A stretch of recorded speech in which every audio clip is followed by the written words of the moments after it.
Hi friends, welcome to our channel. Brahmamudi serial next ఎపిసోడ్లో ఏం జరగబోతోందో ఈ వీడియోలో చూసి తెలుసుకుందాం. కావ్య రాజుల చేత పూజ జరిపించాలని నిర్ణయించిన అపర్ణ అసలేం జరిగింది అని తెలుసుకోవడానికి ఈ వీడియోని స్కిప్ చేయకుండా ఎండ్ వరకు చూసేయండి. సుభాష్, రాజ్, కావ్యలు అపర్ణని డిశ్చార్జ్ చేయించి ఇంటికి తీసుకొని వస్తారు. అపర్ణ ఇంటికి రాగానే అపర్ణని ఎలాగైనా సరే బాధ పెట్టి తనని చనిపోయేలాగా చేయాలని రుద్రాని ప్రయత్నిస్తూ ఉంటుంది. ఆ పనిలో రుద్రాని అపర్ణని ఇంటికి తీసుకురాగానే అపర్ణని దెప్పిపొడుపు మాటలన్నీ మాట్లాడుతూ ఉంటుంది. ఈ వయసులో వదినకి సవతి పోరు వస్తే బాగోదు కదా, కానీ మనం ఆ విషయం గురించి ఆలోచించాలి కదా, దాన్ని అలా ఎలా వదిలేస్తాం అని మాట్లాడుతూ ఉంటుంది. అప్పుడు రాజ్కి కోపం వచ్చి, రే కళ్యాణ్, అత్తకి ఏ రామేశ్వరానికో శనేశ్వరానికో టికెట్ వేసేరా, ఒక 3 నెలల పాటు ఈ ఇంట్లో ఉండకుండా చెయ్యాలి, అప్పుడైనా కానీ అత్తకి మంచి బుద్ధి వస్తుంది అని అంటాడు. అప్పుడు కళ్యాణ్, ఎందుకన్నయ్యా, మన ఫామ్ హౌస్లో పడేస్తే సరిపోతుంది అని అంటాడు. అప్పుడు రుద్రాని, నేనెక్కడికి వెళ్ళను, నేను ఇక్కడే ఉంటాను అని అంటోంది. అప్పుడు రాజ్, మరి నువ్వు ఇక్కడే ఉండాలి అంటే మా అమ్మని బాధ పెట్టకూడదు, ఇలా మా అమ్మని మాటలు దెప్పి పొడుస్తూ మాటలు మాట్లాడకూడదు అని అంటాడు. నేనిప్పుడే చెప్తున్నాను, ఈ ఇంట్లో ఎవ్వరైనా సరే మా అమ్మని బాధ పెడితే మాత్రం నేను అస్సలు ఊరుకోను. నా రియాక్షన్ చాలా వేరేగా ఉంటుంది. నాకు మా అమ్మ ఆరోగ్యం ముఖ్యం, మా అమ్మ త్వరగా కోలుకోవడం ముఖ్యం. నువ్వు పదమ్మా అని అపర్ణని తన బెడ్రూమ్కి తీసుకెళ్ళి అపర్ణని కూర్చోబెట్టి అపర్ణకి టాబ్లెట్స్ వేసి అపర్ణని పడుకోబెట్టి వస్తాడు. సుభాష్ తన మొహాన్ని అపర్ణకి చూపించలేక అపర్ణ ముందు తాను ఉండలేక హాల్లోనే ఒక పక్కన నుంచొని తనలో తానే కుమిలిపోతూ ఉంటాడు. అప్పుడు కావ్య, ఏంటి మావయ్య ఇది, ఎంతకాలమని మీరు ఇలా ఉండిపోతారు, మీరు వెళ్ళి మీ రూమ్కి వెళ్ళి అత్తయ్య గారితో మాట్లాడండి, ఆవిడ ఇప్పుడు మాట్లాడకపోవచ్చు కానీ మిమ్మల్ని నెమ్మదిగా క్షమిస్తారు అని, ఆవిడలో నెమ్మదిగా మార్పు వస్తుంది అని అంటోంది. అప్పుడు సుభాష్, లేదమ్మా కావ్య, ఇప్పుడు మీ అత్తయ్య గారి ఆరోగ్యం అంతగా బాగుండటం లేదు, ఇప్పుడు నేను ఆవిడ కళ్ళ ఎదుట ఉంటే ఇంకా నేను చేసిన తప్పుని ఆవిడకి గుర్తు చేస్తున్నట్లుగా అవుతుంది, ఆవిడ కోలుకోవడం ఇంకాస్త కష్టం అవుతుంది, నేను కనిపించకుండా ఉంటేనే ఆవిడ ఇంకా చాలా త్వరగా రికవరీ అవుతుంది అమ్మా అని అంటాడు. కానీ మావయ్య, మీరు ఇలా ఒంటరిగా ఇలానే ఇక్కడే ఉంటారా అని అంటోంది. అప్పుడు సుభాష్, పర్లేదమ్మా అని అంటాడు. అప్పుడు కావ్య ఇంకేం చెప్పలేక అక్కడి నుంచి వెళ్ళిపోయి వంటగదిలో తన పని తాను చేసుకుంటూ ఉంటుంది. అపర్ణ తన గదిలో రెస్ట్ తీసుకుంటూ ఉంటుంది. రాజ్ అపర్ణని కనిపెట్టుకొని ఉంటూ ఉంటాడు. కావ్య అపర్ణ కోసం తినడానికి చేసుకొని ప్లేట్ తీసుకొని అపర్ణ గదిలోకి వెళ్తుంది.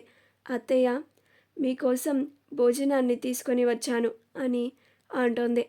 ఏదిలా ఇవ్వు అని అపర్ణ అంటోంది. అప్పుడు రాజ్, అమ్మ నేను తినిపిస్తాను అని రాజ్ అపర్ణకి భోజనం తినిపిస్తూ ఉంటాడు. అప్పుడు అపర్ణ ఆనందంతో కన్నీళ్లు పెట్టుకుంటూ ఉంటుంది. అప్పుడు కావ్య, ఏంటత్తయ్య ఇది చిన్నపిల్లలాగా, మీ అబ్బాయి తినిపిస్తుంటే చిన్నపిల్లలాగా ఏడుస్తున్నారేంటి అని అపర్ణ కళ్ళని తుడుస్తూ ఉంటుంది. అపర్ణ తన కొడుకు కోడలు తనకి సేవలు చేస్తూ ఉంటే ఆనందపడుతూ ఉంటుంది.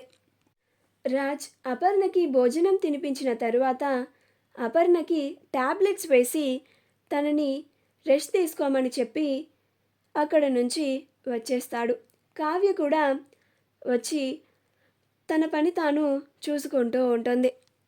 అపర్ణ ఇంట్లో సమస్యలుగా ఉన్నాయని ఇంట్లో పూజ జరిపిస్తే అందరికీ మంచిది అని పూజారి గారికి కాల్ చేసి రేపు మీరు మా ఇంట్లో పూజను జరిపించాలి అని చెప్పి అన్నిటికీ అరేంజ్మెంట్స్ని చేసి రేపు ఉదయాన్నే రమ్మని చెప్తుంది. మరుసటి రోజు కావ్య రెడీ అయ్యి కిందకి వస్తూ ఉంటుంది. అపర్ణ రెడీ అయ్యి హాల్లో కూర్చుంటుంది. అప్పుడు కనకం, మూర్తి, అప్పు ముగ్గురు అపర్ణని పలకరించడానికి వస్తారు.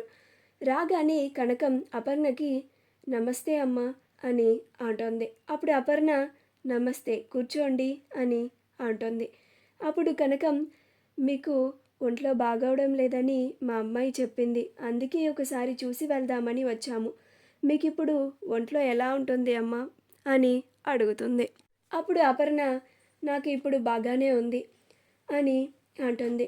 అప్పుడే రాజ్ కావ్యలిద్దరూ కిందకి వస్తూ ఉంటారు. అప్పుడు అపర్ణ కావ్యని ఏయ్ ఇట్రా అని పిలుస్తుంది. అప్పుడు కావ్య వెంటనే కిందకి వస్తుంది. అప్పుడు అపర్ణ మీ అమ్మ వాళ్ళు వస్తే పలకరించకుండా అలా ఉన్నావేంటి, మాట్లాడు అని అంటుంది. అది విని కావ్య ఆశ్చర్యపోతుంది. ఏంటిది మా అత్తయ్యేనా ఇలా మాట్లాడుతుంది అని కావ్య తన కన్న తల్లిదండ్రులను పలకరిస్తుంది. ఆ తరువాత అపర్ణ ఏంటి కావ్య నువ్వు మీ అమ్మ వాళ్ళకి ఏదో ఒకటి తీసుకొనిరా అని అంటుంది. అప్పుడు కావ్య మళ్ళీ ఆశ్చర్యపోయి వెళ్ళి వాళ్ళ అమ్మ వాళ్ళకి కాఫీ పెట్టుకొని తీసుకొని వస్తుంది. అలా కనకం, మూర్తి, అప్పులు కాఫీ తాగుతూ అపర్ణతో మాట్లాడుతూ ఉంటారు. కాసేపు ఆగిన తర్వాత అక్కడ నుంచి వెళ్ళిపోతారు. ఆ తర్వాత పంతులు గారు వస్తారు. అప్పుడు అపర్ణ రండి పంతులు గారు అని అంటోంది. అప్పుడు ఇందిరాదేవి ఏంటపర్ణ పంతులు గారిని నువ్వు పిలిపించావా అని అంటోంది. అప్పుడు అపర్ణ అవునత్తయ్య పూజ జరిపిద్దామని నేనే పిలిపించాను అని అంటుంది. అలా అపర్ణ పంతులు గారితో పంతులు గారు ఈ పూజ పూర్తవడానికి ఎంత సమయం పడుతుంది అని అడుగుతుంది. అప్పుడు పంతులు గారు గంట సమయం పడుతుందమ్మా అని అంటారు. అప్పుడు అపర్ణ నేను అంతసేపు కూర్చోలేను పంతులు గారు అని అంటోంది. అప్పుడు పంతులు గారు భార్య చేయలేకపోతే భర్త కూర్చొని చేయవచ్చమ్మా అని అంటారు. అప్పుడు అపర్ణ సుభాష్తో ఆ పూజని జరిపించడం ఇష్టం లేక ఈ పూజని నా కొడుకు కోడలు చేస్తారు పంతులు గారు అని అంటోంది. అది వినగానే కావ్య ఆశ్చర్యపోతుంది. ఏంటి ఇది మా అత్తయ్య గారైనా ఇలా మాట్లాడుతుంది, ఈవిడలో ఇంత మార్పా అని అనుకుంటూ ఉంటుంది. మా వీడియో కనుక మీకు నచ్చినట్లయితే లైక్ చేయండి, షేర్ చేయండి, మా ఛానల్ని సబ్స్క్రైబ్ చేసుకోండి. పక్కనే ఉన్న బెల్ ఐకాన్ని క్లిక్ చేయడం మాత్రం మర్చిపోకండి.